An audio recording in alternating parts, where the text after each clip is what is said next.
எல்லோருக்கும் வணக்கம். இப்போ இந்த வீடியோவை நான் பதிவு பண்ணியிருக்க நேரம் எல்லா மீடியாவிலையும் ஒரு பரபரப்பான செய்தி போயிட்டுருக்கு.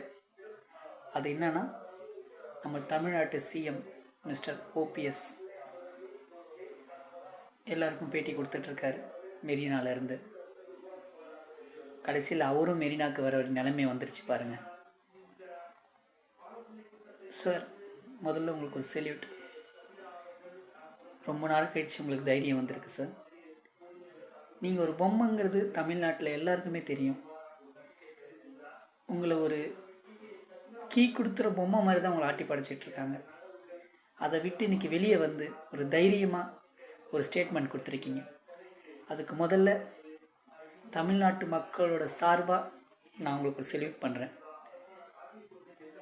அதுவும் இல்லாமல் கட்டாயப்படுத்தி தான் நீங்கள் ரிசைன் பண்ணியிருக்கதா சொல்லியிருக்கீங்க.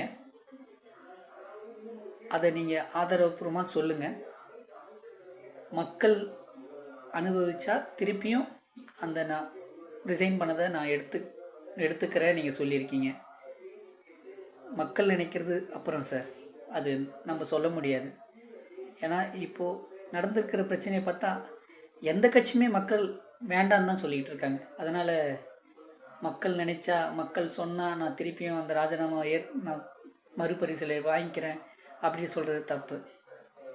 நீங்கள் இப்போ உள்ள தைரியத்தை திருப்பியும் மேலும் மேலும் என்னென்ன நடந்தது எல்லாத்தையும் ஆதாரபூர்வமாக சொல்லுங்கள் சார். முதல்ல தமிழ்நாட்டு மக்களுக்கு எல்லாத்தையும் புரிய வைங்க. காத்துக்கிட்டு இருக்கோம் சார். சார், தமிழ்நாட்டை நாங்கள் ஒரு அரசியல்வாதிகிட்ட கொடுத்துட்டு எவ்வளோ கஷ்டப்பட்டுட்ருக்கோம். நீங்கள் இங்கே பேசிகிட்டு இருக்கீங்க. போயஸ் கார்டனுக்கு ஒவ்வொரு மந்திரியும் விரைந்து போகிறார்களாம். எதுக்கு போனோம்? எதுக்கு சார் போனோம்? ஒரு சிஎம் இங்கே அனாதையாக விட்டுட்டு போயஸ் கார்டனில் யார் இருக்கா? ஆயா வேலை பார்க்குறவங்களாம் டீச்சர் ஆகிட முடியுமா சார்? மிஸ்டர் ஓபிஎஸ் சார், இது ஒரு சான்ஸாக எடுத்துக்கிட்டு ஜல்லிக்கட்டை மீட்டு கொடுத்தது உங்களை ஒரு பங்காக இருக்குது. அதே மாதிரி இந்த தமிழ்நாட்டை தயவு செய்து மன்னார்குடி மாஃபியா கேங்லேருந்து மீட்டெடுங்க. அதுக்கு நீங்கள் உதவி செய்யுங்க. எல்லோரும் சப்போர்ட் பண்ணுவாங்க சார். நல்ல விஷயத்துக்கு கண்டிப்பாக எல்லாருமே சப்போர்ட் பண்ணுவாங்க. எங்களால் முடிஞ்ச எல்லா சப்போர்ட்டையும் நாங்கள் தரோம். நீங்கள் தான் சார் அதுக்கு முழு முயற்சியாக ஈடுபடணும். இப்போ நீங்கள் இறங்கி வந்துட்டீங்க.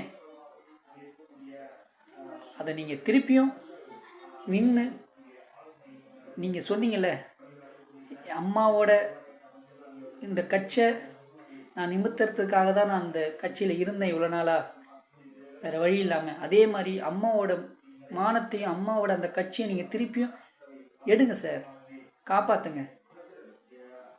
சரிங்களா? அதுக்கு அம்மா சொல்கிறதுனால நான் ஒன்றும் அதிமுகவோ இல்லை அந்த கட்சியில் உள்ள அப்படிலாம் கிடையாது. நான் ஒரு பொதுவான ஆள். எனக்கு முதல்ல கட்சியை பிடிக்காது. இருந்தாலும் எல்லோரும் சொல்கிறீங்க அம்மான்ட்டு, இருக்கட்டும். அவங்க என் அம்மா வயசு, ஆனால் நானும் அம்மா சொல்கிறல, தப்பு இல்லை. சரிங்களா?